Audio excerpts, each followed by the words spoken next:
নন্দা একজন গরিব বিধবা মহিলা, যে নিজের 2 মেয়ে দিব্যা আর বিদ্যার সাথে জঙ্গলের পাশে থাকত। নন্দার স্বামী একটা ছোট্ট জমি ছিল, যেখানে নন্দা এখন চাষবাস করত।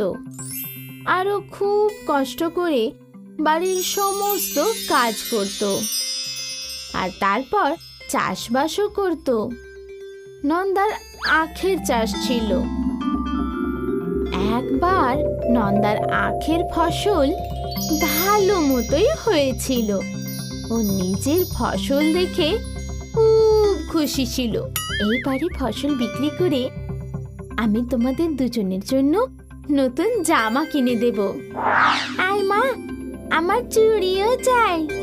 হ্যাঁ হ্যাঁ, তোমাদের দুজনের জন্য চুড়িও অবশ্যই কেনা হবে। দুপুরবেলার সময় ছিল, আর নন্দা নিজের বাড়িতে কিছু কাজ করছিল।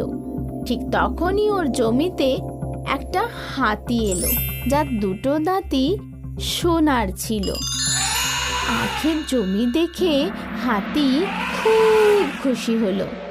আরে বাহ, এইগুলো খেতে নিশ্চয়ই মিষ্টি হবে। ভালোই হলো, আজকে আমি এইগুলো খেয়ে পেট ভরবো। হাতি আখ খেতে শুরু করলো। কিছুক্ষণ পরে নন্দা জমিতে পৌঁছলো, আর হাতিকে আখ খেতে দেখে কাঁদতে শুরু করলো। আরে হে গজরাজ, কি করলেন? এই আখ বিক্রি করে আমি আমার দারিদ্রতা দূর করতে চেয়েছিলাম, কিন্তু এখন মনে হচ্ছে যে আমরা আর 2 বেলা খেতেও পাবো না। তুমি কেঁদো না, আমি তোমার অবস্থার ব্যাপারে জানতাম না। আমার 2 দাঁত সোনার, আমি তোমায় এর কিছু টুকরো দিয়ে দিচ্ছি। তুমি এইগুলো বিক্রি করে তুমি তোমার দরিদ্রতা দূর করো। হাতি নিজের একটা দাঁতের একটা ছোট টুকরো ভাঙলো আর নন্দার হাতে রেখে দিল, আর তারপর ও চলে গেল। সোনার দাঁতের ওই টুকরোটা বিক্রি করে নন্দা ভালোই টাকা পেয়ে গেল, কিন্তু ওই টাকা ও জমিয়ে রাখার বদলে ও কোনো চিন্তা না করে খরচা করতে শুরু করে দিল। আর তার ফলে 1 বছরের মধ্যেই সব টাকা শেষ হয়ে গেল। আরো একবার ওই সোনার দাঁতওয়ালা হাতির কাছ থেকে আমাকে সাহায্য চাইতে হবে। নন্দা হাতির জন্য আখ এনে নিজের জমিতে রেখে দিল, আর হাতির আসার অপেক্ষা করতে শুরু করলো। হাতি এলো, আর তারপর নন্দা ওকে আখ খাওয়ালো। আর তারপর আমার সব টাকা খরচা হয়ে গেছে। তুমি কি আরো একবার আমার সাহায্য করবে? হাতি দয়ালু ছিল। ও আরো একবার নিজের সোনার দাঁতের একটা টুকরো নন্দাকে দিয়ে দিল। তারপরের 2 বছর নন্দা আর ওর মেয়েদের ভালোই কাটলো, কিন্তু আরো একবার ওদের সব টাকা খরচা হয়ে গেল। এইবারে নন্দা ভাবলো, মনে তো হয় না এইবারে হাতি আমার সাহায্য করবে, কিন্তু এইবারে আমি ওর 2 দাঁতই বের করে নেব। আবার একদিন নন্দা আখ নিজের জমিতে রাখলো, আর হাতির অপেক্ষা করতে শুরু করলো। আর বিকেল হওয়া মাত্রই হাতি ওখানে পৌঁছে গেল, আর এইবারে নন্দা হাতিকে আখ খাওয়ানোর জন্য এগোলো। আর তারপর ও ওই হাতির 2 দাঁতকে টেনে তুলে নেওয়ার চেষ্টা করছিল। হাতি কিছুক্ষণ ছটফট করলো, আর তারপর এক ধাক্কা মেরে নন্দাকে দূরে ছুঁড়ে ফেলে দিল। লোভী মহিলা, আমি তোমার এত সাহায্য করলাম আর তুমি লোভে আমার দাঁতটাই ভাঙতে যাচ্ছিলে। জন্তু জানোয়াররা ঠিকই বলে, মানুষ বিশ্বাসের যোগ্যই নয়। এই বলে হাতি জঙ্গলের দিকে ফিরে যেতে লাগলো। আমাকে ক্ষমা করে দিন। না, একদম না, তুমি খুবই লোভী। আজকের পর আমি কোনোদিন মানুষের সামনে আসবো না। আর তারপর হাতি জঙ্গলের দিকে চলে গেল আর কোনোদিন ফিরে এলো না। এই গল্প থেকে আমরা এই শিখলাম যে যারা আমাদের সাহায্য করে তাদের সাথে কখনো বিশ্বাসঘাত করা উচিত নয়। তিব্বতের রাজ জাদুকর ইয়েন নিজের শক্তি দ্বারা একটা সোনালী হাতি বানিয়েছিল। ইয়েন কঠোর তপস্যা করে নিজের সমস্ত শক্তিকে এই জাদুর সোনালী হাতির মধ্যে রেখেছিল। ইয়েনের হাতিটা আকাশে উড়তে পারত আর ইয়েন ওর পিঠে বসে অনেক দূর দূর পর্যন্ত ঘুরতে যেত। ইয়েনের এই সোনালী হাতিটা শুধুমাত্র ইয়েনের কথাই শুনতো, আর শয়তান জাদুকর আর ডাইনিদের জন্য ইয়েনের এই হাতি খুবই বিপজ্জনক ছিল। এই সোনালী হাতিটাকে হারানোর জন্য দুটো শয়তান জাদুকর আর একটা ডাইনি হাত মেলালো। ওরা ফন্দি আঁটতে শুরু করলো। এই সোনালী হাতিটা সত্যি বেশ ভালো মতো শক্তিশালী, কিন্তু যদি আমরা ওকে না হারাতে পারি, ও আমাদের মেরে ফেলবে। আমি তো অন্য কিছুই ভাবছি। এই সোনালী হাতির মধ্যে জাদুকর ইয়েনের সমস্ত শক্তি রয়েছে। যদি আমরা এই সোনালী হাতিকে নিজেদের বশে করে ফেলতে পারি কেমন হয়? তোমরা কি বলো? তাহলে তো আমরা পুরো তিব্বতে রাজত্ব করব। কিন্তু আমরা ওই সোনার হাতিকে নিজেদের বশে কি করে আনবো? এই কাজে আমাদেরকে শুধুমাত্র বোতলের গোলামই সাহায্য করতে পারবে। কিন্তু আমরা ওই বোতলের গোলামকে পাবো কোথায়? সেটা আমি জানি, চলো আমার সাথে। ডাইনি কিছু একটা জাদু করলো আর ওরা তিনজনে একটা নদীর কাছে চলে গেল। এটাই সেই নদী যেখানে বোতলের গোলাম রয়েছে। আমি এক্ষুনি ওকে খুঁজে আনছি। প্রথমে জাদুকর নিজের লাঠিকে ঘোরালো আর ওই লাঠিটা নদীর ভেতরে চলে গেল। আর তখনই নদীতে একটা বড় ঢেউয়ের সাথে ওই লাঠি আর বোতল দুটোই বাইরে চলে এলো। এই দেখে তিনজনে খুব খুশি হলো। আর এক জাদুকর বোতলটাকে খুললো আর ওই বোতলের গোলাম বাইরে বেরিয়ে এলো।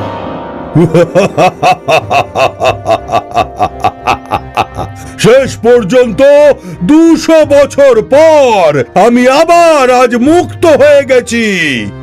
আমাকে মুক্ত করা হয়েছে কেন বলো? যদি তুমি আমাদের সাহায্য করো তাহলে আমরা তোমাকে চিরকালের জন্য এই বোতল থেকে মুক্ত করে দেব। বলো, আমার মুক্তির জন্যে আমাকে কি করতে হবে? তুমি যদি মুক্ত হতে চাও তাহলে ওই সোনালী হাতি কি করে বশ হবে তার উপায় আমাদের বলে দিতে হবে। এ তো খুবই কঠিন কাজ, কিন্তু আমি আমার মুক্তির জন্যে এই কাজ অবশ্যই করব। গোলাম ওই তিনজনকে উপায় বলে দিল আর তারপর তিনজন জোরে জোরে হাসতে শুরু করলো। 3 দিন পরে পূর্ণিমার রাতে দুই শয়তান জাদুকর আর ডাইনিটা একটা যজ্ঞ করতে শুরু করলো। আর এদিকে ইয়েন নিজের ঘরে গভীর নিদ্রায় ঘুমোচ্ছিল। বোতলের গোলাম ইয়েনের ঘরে এলো আর অপেক্ষা করতে শুরু করলো। ওই তিনজনের যজ্ঞের ফলে ইয়েনের শরীর থেকে ওই সোনালী হাতির আত্মা বেরিয়ে এলো।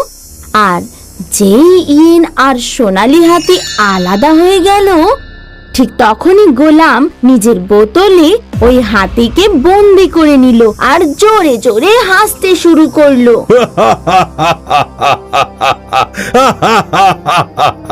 আর যেই সোনালী হাতি বন্দি হয়ে গেল, আবহাওয়া পাল্টাতে শুরু করলো আর জোরে জোরে হাওয়া বইতে শুরু করলো আর নদী শুকিয়ে গেল। আবহাওয়ার এই পরিবর্তনের খবর জাদুর কচ্ছপের কাছে পৌঁছে গেল।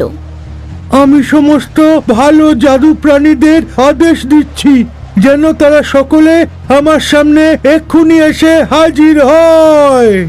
ঠিক তখনই জাদুর কচ্ছপের সামনে আগুন, জল, বায়ু, পরীরা আর 3টে জাদু পক্ষীরাজ এসে হাজির হলো। তিব্বত বিপদে আছে। আমাদের ভালো জাদুকর ইয়েন তার জাদু শক্তি সোনালী হাতিকে বন্দি বানিয়ে নিয়েছে, আর ওই 3 শয়তান মিলে তিব্বতকে একেবারে শেষ করে দেবে। আমাদের এক্ষুনি গিয়ে ওদের কাছ থেকে ওই শক্তি ফিরিয়ে আনতে হবে। জাদু কচ্ছপের সাথে সমস্ত ধরনের জাদুর প্রাণীরা সেই জঙ্গলে গিয়ে পৌঁছলো, যেখানে ওই 4 জন শয়তান প্রাণীরা নিজেদের জয়ের খুশি মানাচ্ছিল। জাদু প্রাণীদের দলকে দেখে ওরা ভয় পেয়ে গেল, আর তারপর শুরু হলো জাদু প্রাণীদের মাঝে এক ভয়াবহ যুদ্ধ।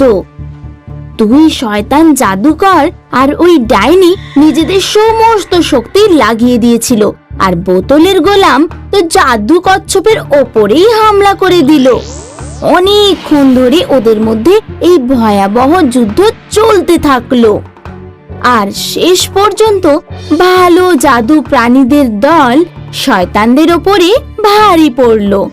ভালো প্রাণীরা শয়তান প্রাণীদের জ্বালিয়ে ভস্ম করে দিল, আর তারপরে জাদু কচ্ছপ ওই বোতল থেকে সোনালী হাতিকে মুক্ত করে দিল।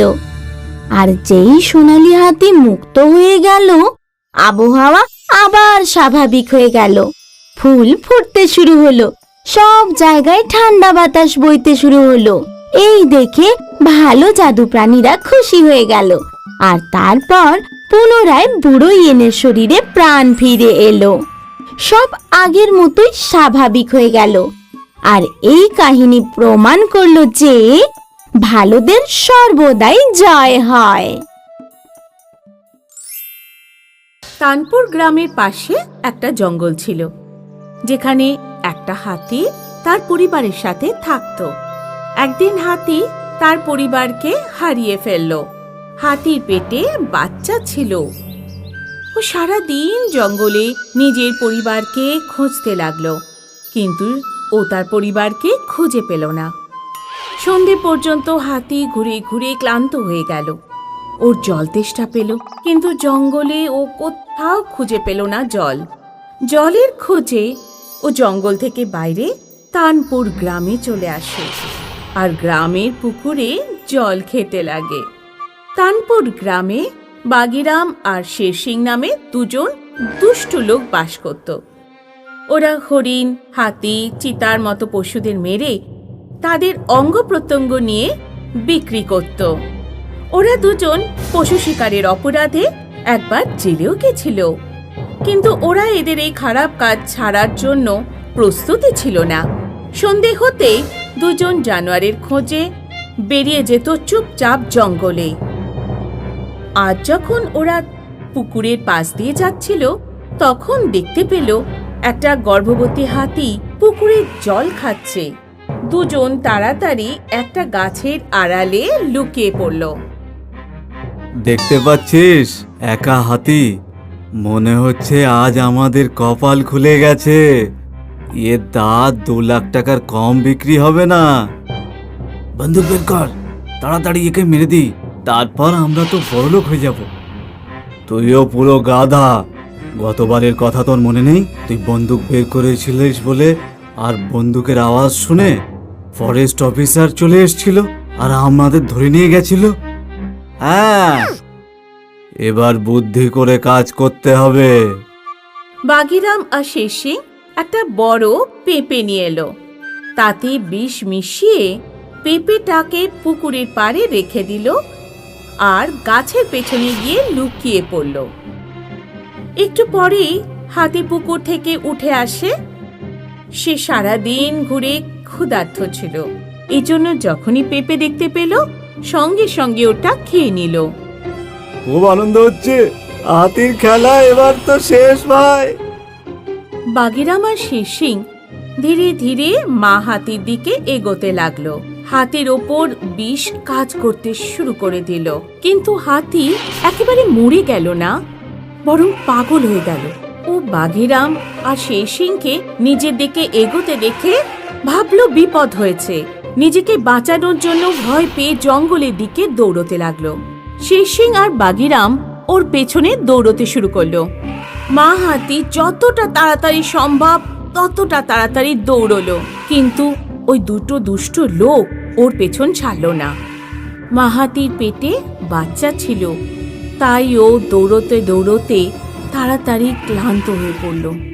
যখন ও বুঝে গেল যে আর দৌড়ানো সম্ভব নয়, তখন নিজেকে বাঁচানোর জন্য বাঘিরাম আর শেরসিংয়ের ওপর হামলা করলো। আরে এ তো আমাদের দিকে এগিয়ে আসছে, এ পালা।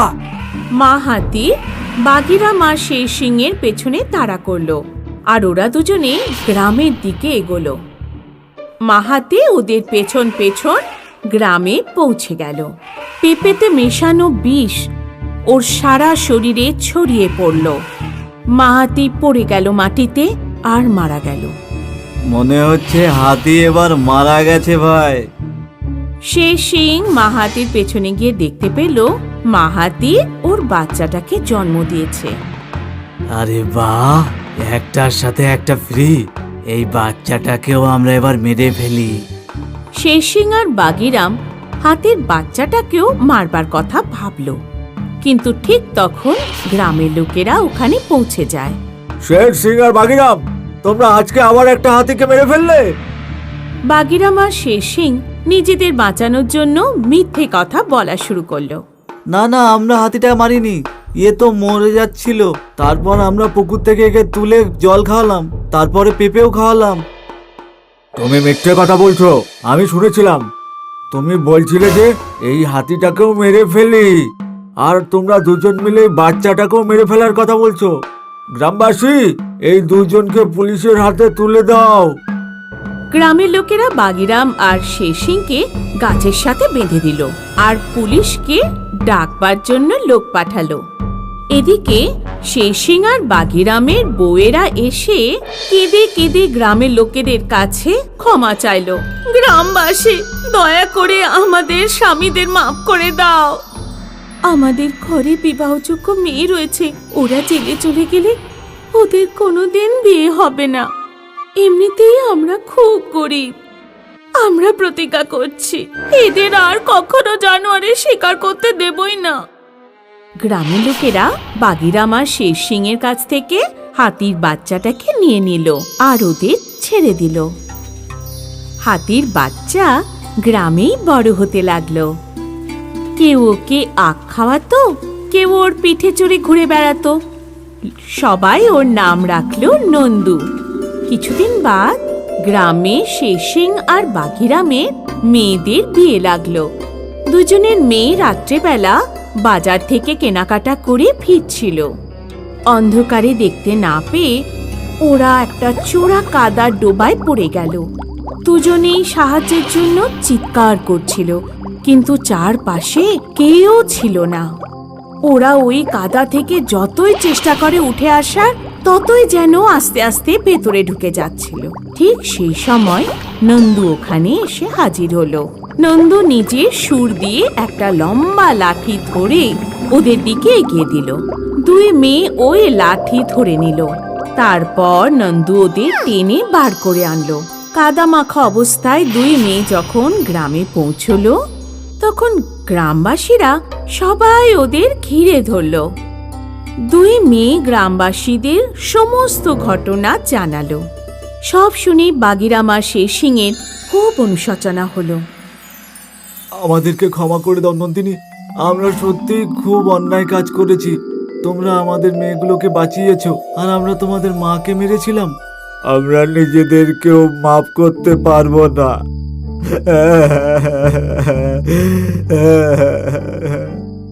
বাঘিরামার সেই শিং কাঁদতে কাঁদতে নন্দর সামনে হাঁটু গেড়ে বসে পড়ল আর ক্ষমা চাইল। বন্ধুরা, ঈশ্বর কিন্তু পৃথিবী শুধুমাত্র মানুষের জন্য বানাননি। জন্তু, জানোয়ার, পশু পাখি সবাই এর অংশ। জানোয়ারদের কখনোই বিরক্ত করতে নেই। প্রয়োজন পড়লে জানোয়ার মানুষের থেকেও বেশি আনুগত্য দেখায়।